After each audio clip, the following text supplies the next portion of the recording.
November 1987, a young couple from Saanich, British Columbia were reported missing. They'd not returned from an overnight road trip to Seattle. These were smart, innocent kids. They were coming down on a little adventure from Vancouver Island. Little they know when they left that island, they'd never be back. Their bodies were discovered more than 60 miles apart, the victims of a sadistic killer. Even as an experienced homicide detective, it was quite shocking. The person that did this had planned it for a long time, or they never would have come prepared with all of the tools that they brought with them. An investigation is launched and a manhunt started. Everybody worked together, passed along information. Any little scrap that anybody found or knew of was relayed to everybody involved in the case. They got a number of leads. Unfortunately, those leads were based mostly on just a general appearance. Over the years, detectives revisited the case, determined to find the killer. Detective Scharf was chasing those leads down day by day, the pit bull that he is. It took a lot of Detective Scharf's time to track down those leads, only to find that that wasn't the person. This is the story of an exciting road trip that turned into a real-life horror movie, a police investigation that left no stone unturned, and how DNA and genetic genealogy helped solve the murders once again for the Bloodline detectives.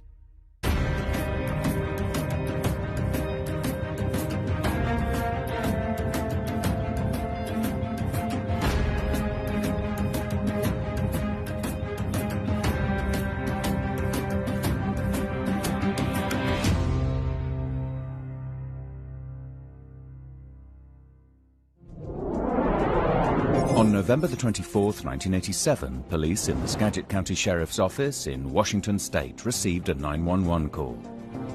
When the call first came in, it came in from a gentleman who lived in the area of Parsons Creek Road, which is in the northern part of Skagit County along I-5. He had been out walking his dog and he saw what he believed to be a person's body rolled down the side of a ditch up against a culvert. Police were immediately dispatched to the area. When we got out, we stopped alongside the road. There was a uniformed deputy already down just below the body, where the body was. I went down to examine the body and see what was there. I saw a half-clothed female. She was naked from the waist down. Her bra had been pushed up above her breast. She did have socks on, I believe, but her pants had been removed, her underwear had been removed.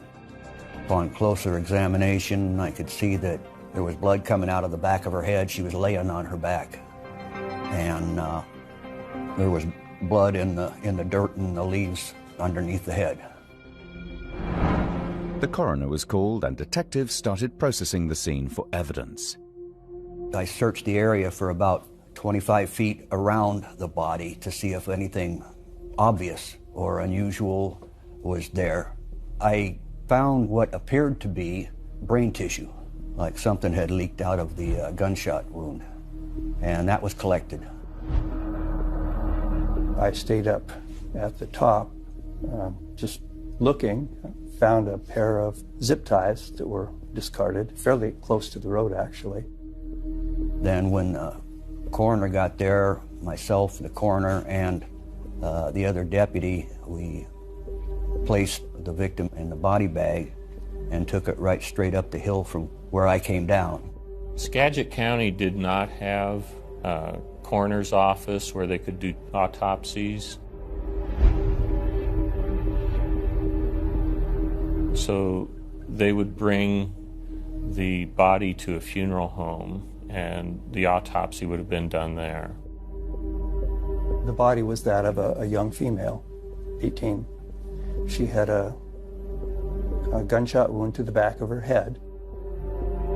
They did find a .380 cartridge in her brain, so it was pretty obvious the way that she had died. The medical examiner or the coroner took swabs from her mouth. We learned from the swabs that were taken that the suspect had had anal and vaginal sex with her, and that she had been shot with a .380 automatic handgun. Police had received an alert from the Royal Canadian Mounted Police, or the RCMP, a few days before. The RCMP sent out a bolo saying that there were 2 missing persons, and they described the 2 young people and the van that they were in. They said that the van would have been traveling on the international ferry coming to Port Angeles. Investigators immediately contacted the RCMP to find out more about the missing couple. Their names were Jay Cook and Tanya van Cuylenborg, and they were from Saanich in British Columbia. Jay and Tanya were boyfriend and girlfriend. Tanya was 2 years younger than Jay.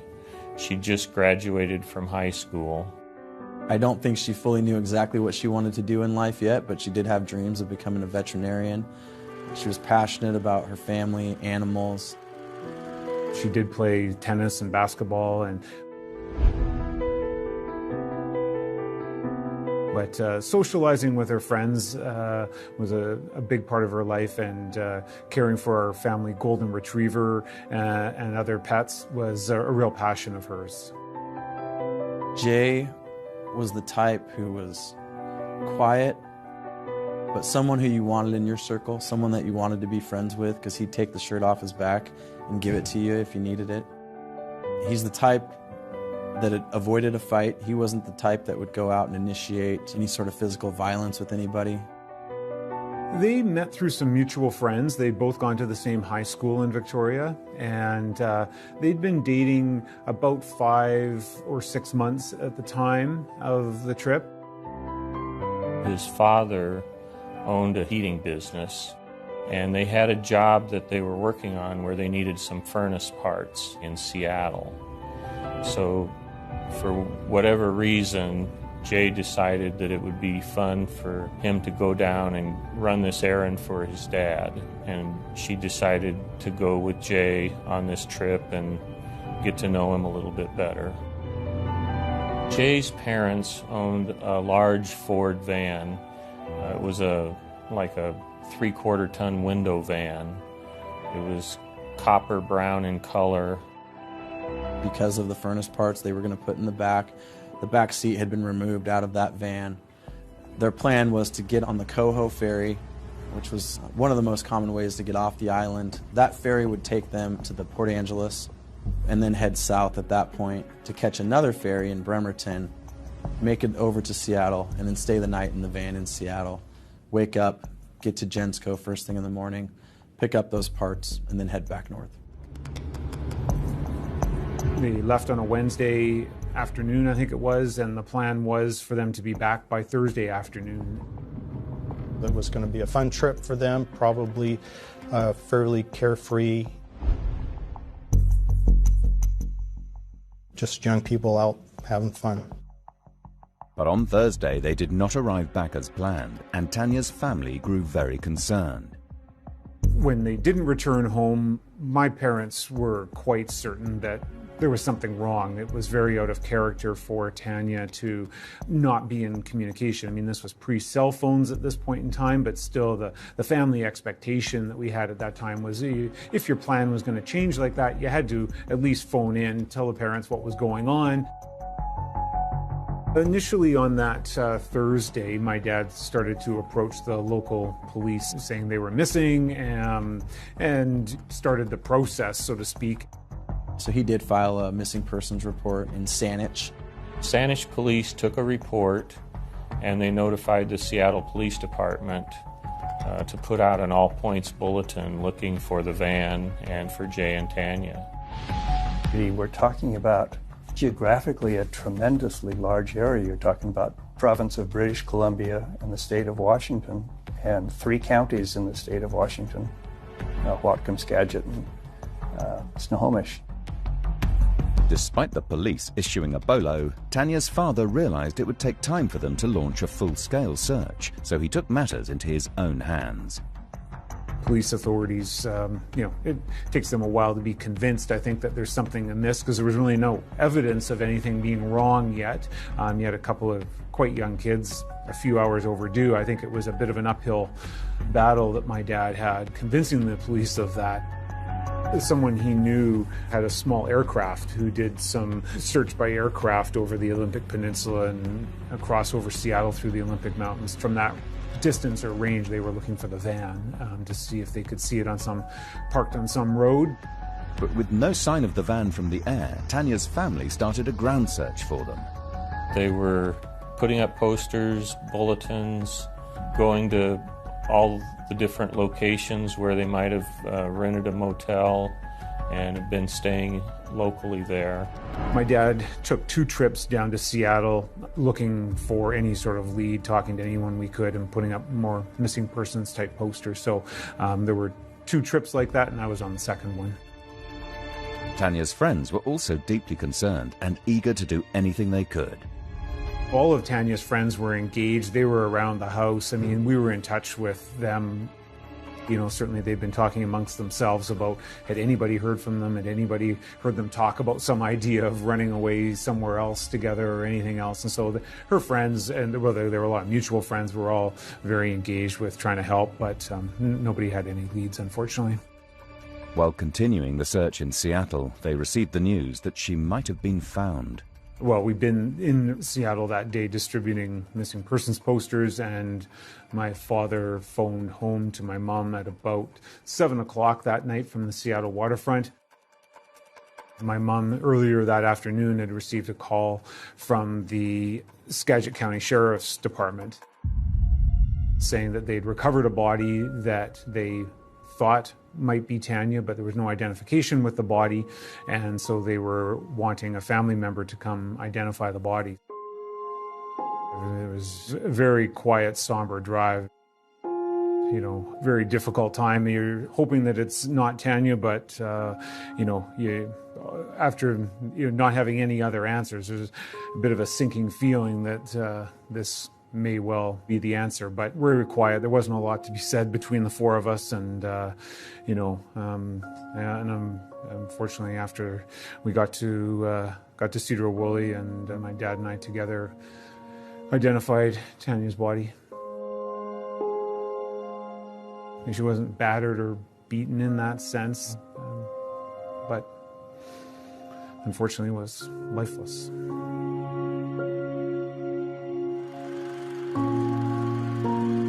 It was very hard for me to see how devastated my parents were from this, but there's nothing I could do to fix it, so other than spend time with them. With Tanya now formally identified, the hunt was now to find Jay. And they wanted to find that van. They wanted to find Jay, because at this point they only had the missing persons report and Tanya's body.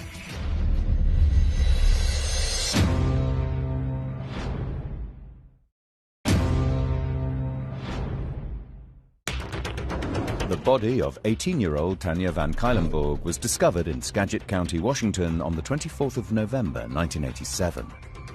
The search continued for her missing boyfriend Jay Cook, who she had been on a road trip with. Detectives received a call from Bellingham, 66 miles north of Skagit. A local business worker had made a discovery. A woman who worked at Essie's Tavern in the city of Bellingham was out on the back porch, and she and another employee found several items, namely a purse that had Tanya's identification in it. And in further searching, keys to the van were found under the porch, along with surgical gloves, a partial box of ammunition, zip ties, and a lens cap for a Minolta camera.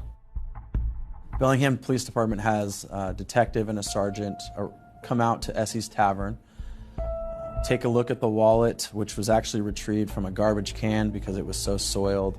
All the items that were inside the wallet had been taken out and preserved at that point by the bartender. When they see who's on the identification, they know immediately that it's the same person who was found. About to depart with the evidence, a police officer made a crucial discovery. As one of the Bellingham sergeants is leaving the scene, he just goes down the back alley about a block to a little Republic parking lot, and he sees that copper Ford van, which was sort of a distinct van. The Bellingham sergeant had learned about the fact that the van was still missing from the Skagit County detectives. A potentially crucial source of evidence, the van was towed for forensic processing. The van was seized and then it was examined by forensic people. Well, once it's brought in, it's photographed completely all the way around, every square inch of it. The license plates are photographed for identification purposes on that vehicle. Once that's all done, the doors were opened and we examined anything we could find inside the van. There was some blood on the middle seat, or what appeared to be a blood stain. In the back of the van, they found a pair of black pants, which appeared to be a pair of female pants. And they found a used tampon sort of back in the rear compartment near the spare tire. Well, after the van was processed inside and out and all items were collected, it was processed on the outside for latent prints. I believe there was a couple of prints found inside the van that were identified to Tanya and Jay. And the main one was a palm print found on the back door of the van. You always think about the items you collect and what value they may be and stuff, but you never know which item will be valuable and which item is not. So you collect everything. You know, in 1987, they didn't have all the forensic tools that we have today, not even close. It was the dark ages forensically compared to today. So they would have been very limited on what they could get out of it. The only thing you could get to identify a person absolutely in 1987 was a fingerprint. With no sign of Jay, suspicion was growing amongst officers working the case. The Cook family was informed after Tanya's body was found.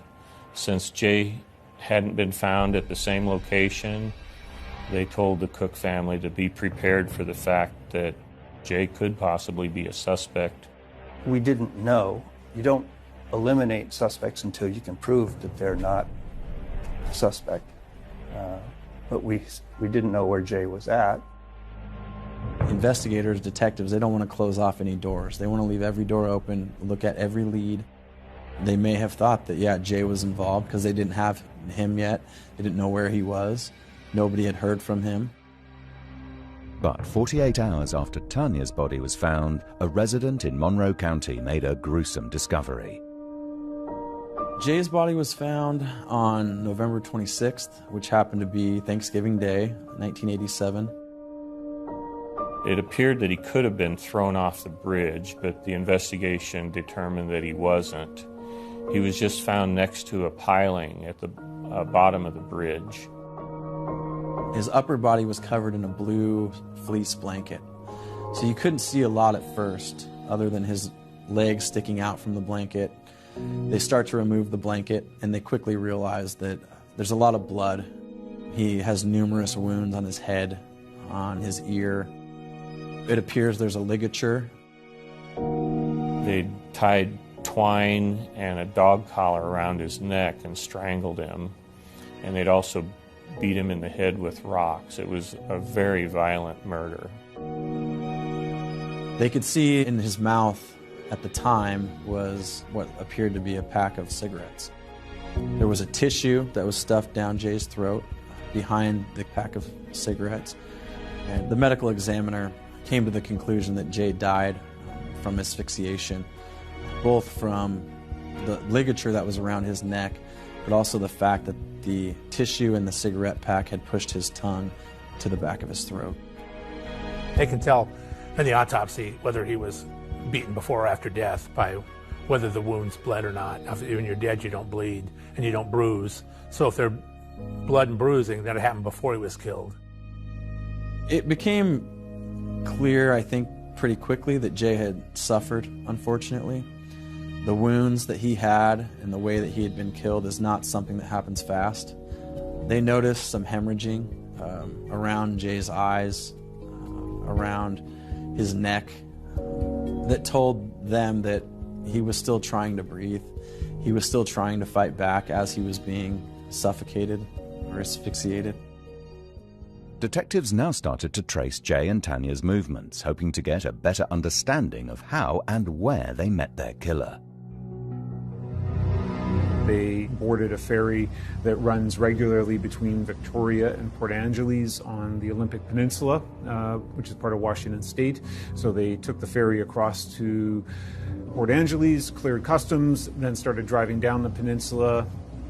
There were 2 witnesses that had seen them at sort of mom and pop grocery stores on the peninsula. So that told us that they traveled through Hoodsport, through Allen. And then, of course, we knew that they had at least purchased a ferry ticket to cross from Bremerton to Seattle, because that was found in the van. They also found the certified check from Jay's father to Gensco for the parts that they were supposed to pick up. And that obviously, that told us that they never made it to Gensco. From the evidence collected, detectives started to build a picture of what they believed happened that night. I think that they did get on that ferry from Bremerton to Seattle. I think they likely parked somewhere in South Seattle where they thought they were going to stay the night, whether it was in front of Gensco or near Gensco. Jay and Tanya were kidnapped probably within a half an hour of when they arrived in Seattle, because their intention was to sleep all night in the van. And had they gone to sleep in the van, I don't think the killer would have even known they were in there. He had a gun, surgical gloves, extra bullets, and he had a lot of zip ties. He was a predator that wanted to have sex with Tanya. And to do that, he killed Jay. And after he did it, he killed her so that he wouldn't get caught. With no obvious suspects, detectives started reviewing local and state records in the hope of identifying a suspect. None of it really made sense to me. That, there really wasn't much of anything I could figure out that would have caused this to happen. They weren't, neither one of them were the kind to have the sort of enemy that would have this kind of vengeance to carry out this kind of crime. It just didn't make sense. They were looking for someone who had possibly done this before or had threatened to do this before. And I think that was based mostly on just the brutality of the crimes and the fact that they did appear to be so premeditated. There were certain things that stuck out as things that would have made it a serial killer type of a situation.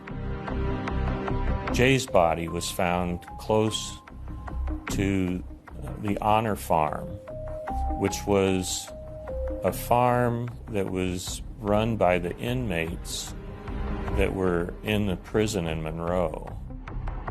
At the time, a lot of people felt that the person knew about that location because they had been housed in the Honor Farm sometime in the past. While investigators explored every avenue, the victims' families and the community were left grieving. There was a memorial service for her at the University of Victoria at the Interfaith Chapel, and it was a good service. A number of people spoke. There was a lot of people there because of, Tanya, as I say, was quite social, so she had a lot of young people. A lot of her friends were there. The community was in shock. For these 2 kids to have gone missing and both found murdered, it was there was a lot of people there, as happens in these situations. So hard to understand, so hard to fathom how you could, raise kids like that, and then for no apparent reason then, and really as of today, still no apparent reason, have them taken in such a brutal way. So it was just devastated both of them, and it changed their outlook on life, and definitely had a massive impact on them. Then the unthinkable happened. The victims' families started receiving letters. And he claimed responsibility for the murders. He included some really hurtful and just hateful things in those letters.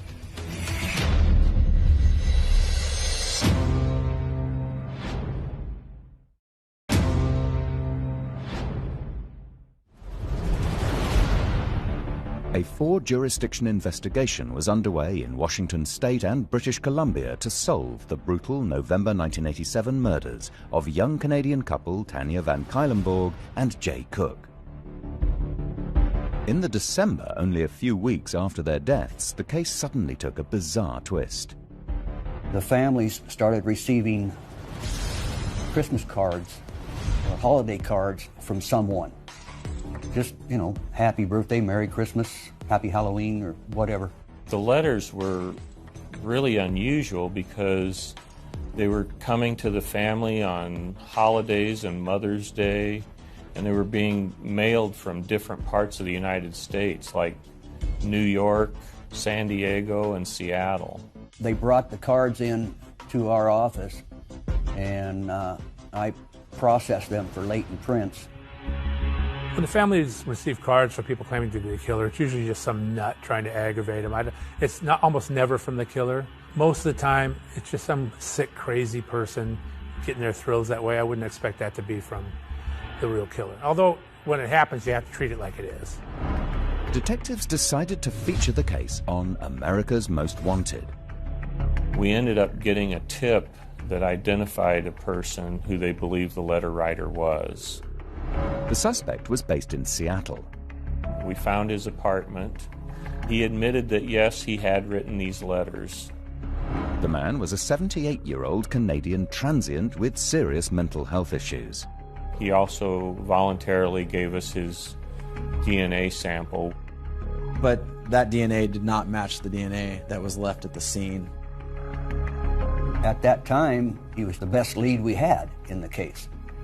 And then once they finally found him and cleared him of involvement, you know, we were back to square one again.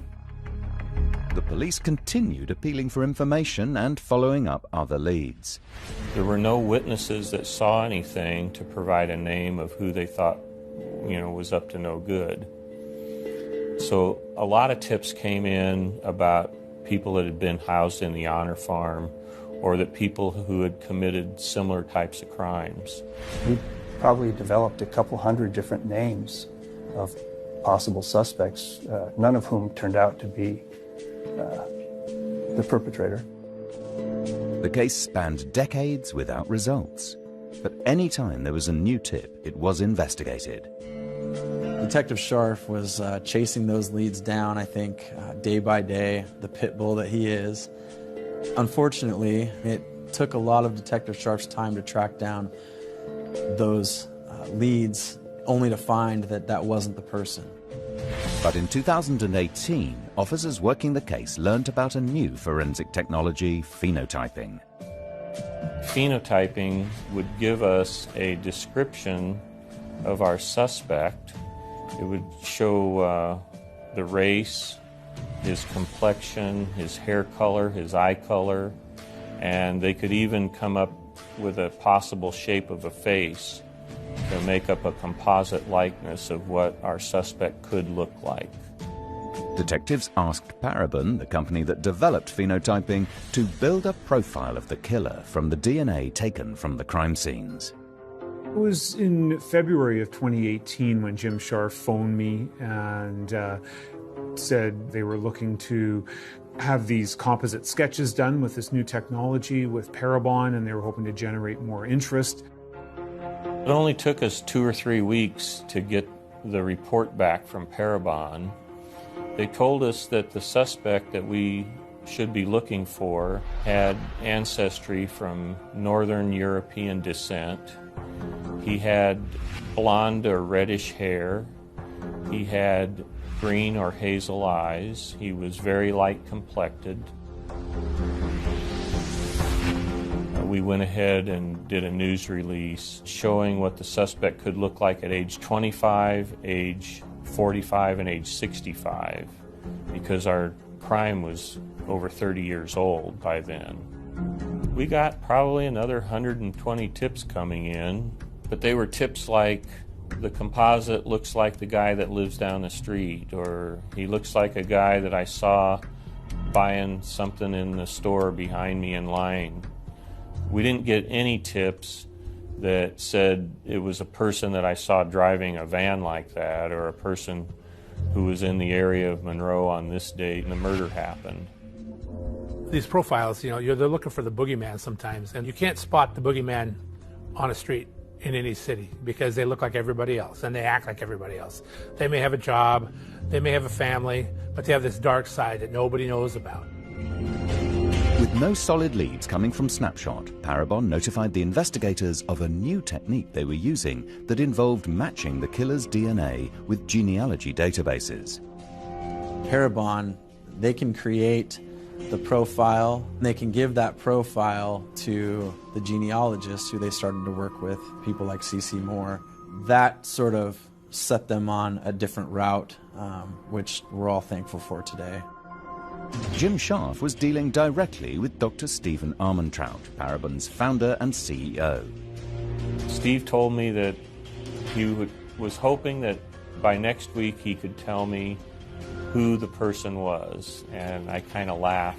But on Monday I received an email from Steve asking me to call him.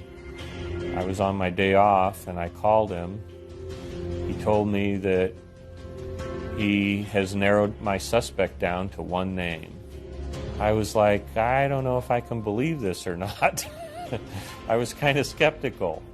The second cousin had submitted DNA into an ancestry type database. And from there, the genealogists were able to work out, looking through various public records, who the relatives were. The suspect name ended up being William Earl Talbot. Had police finally found the killer that had evaded them for over 30 years? Having poured through this file for the last year and had written all these names down more than once, I knew that I had never come across this name before.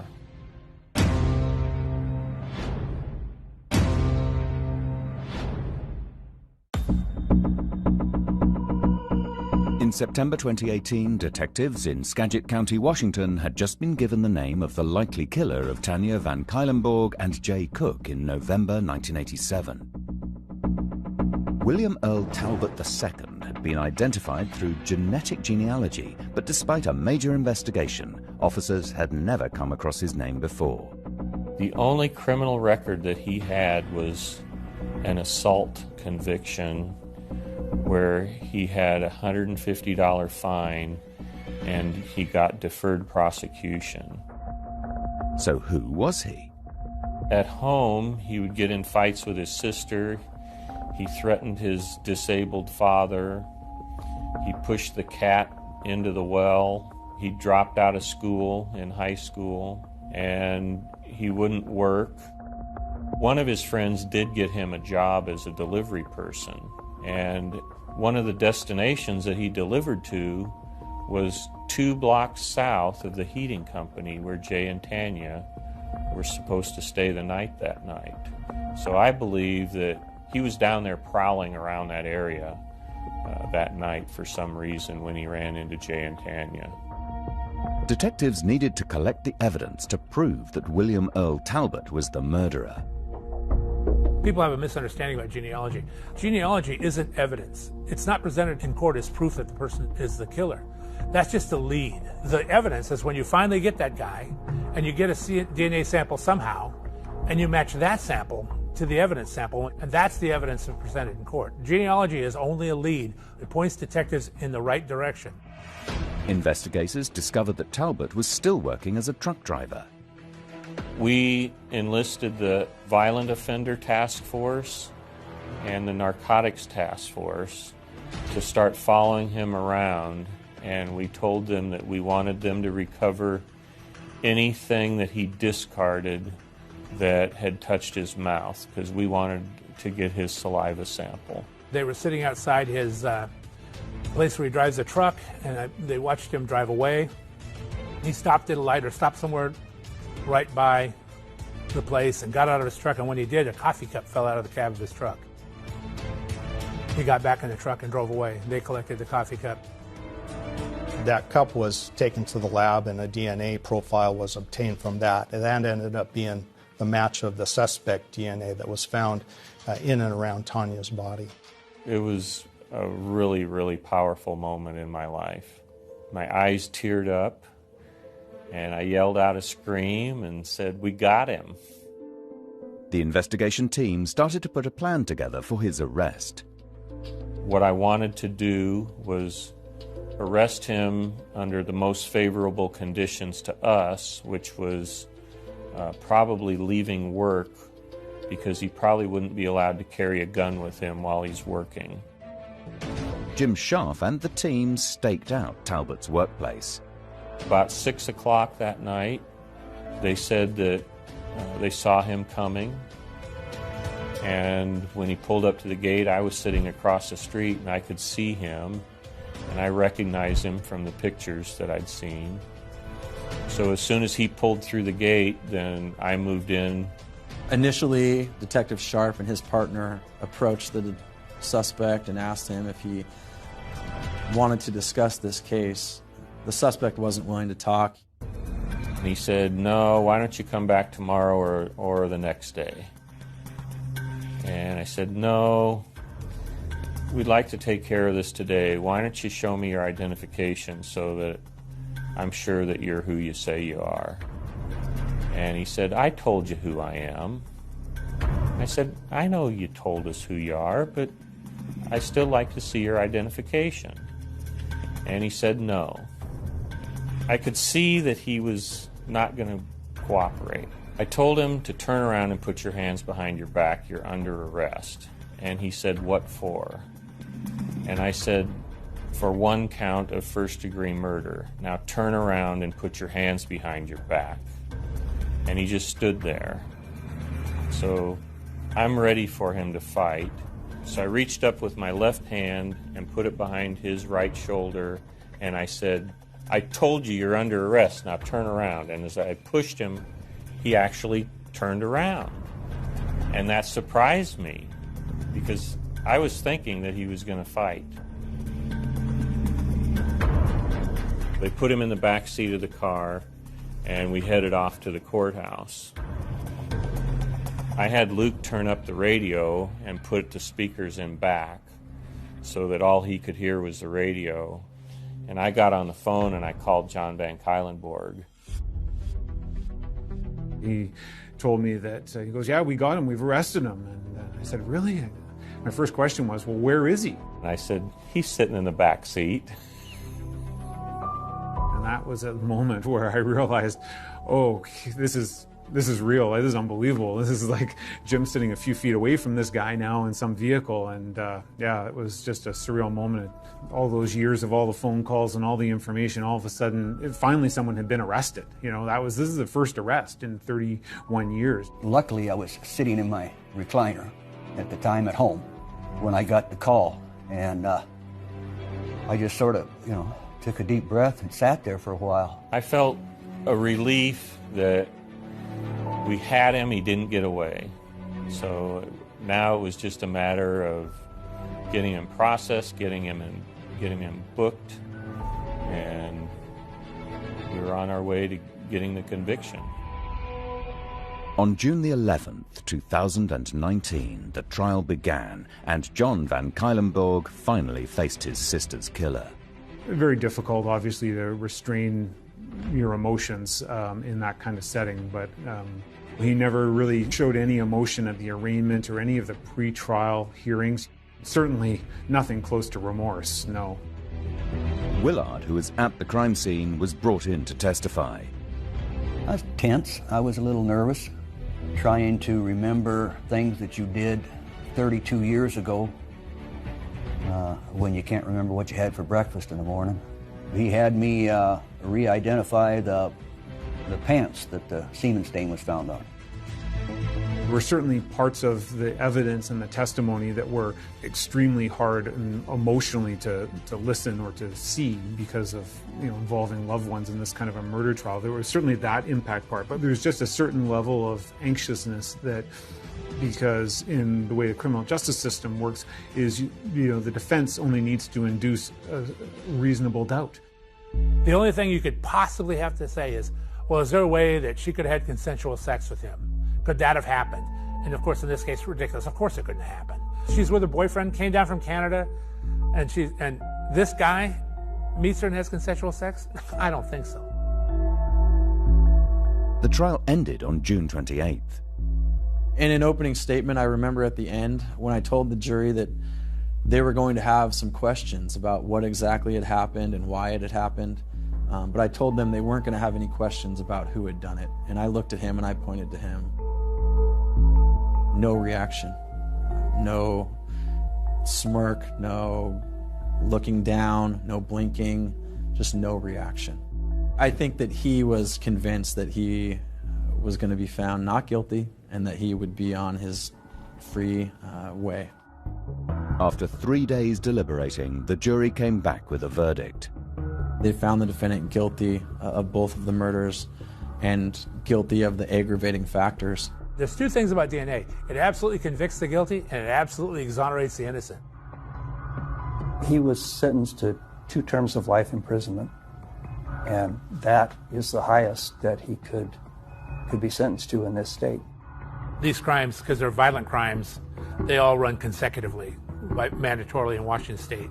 So any sentence he got would be stacked on top of the other one. They wouldn't run concurrently because they're violent crimes.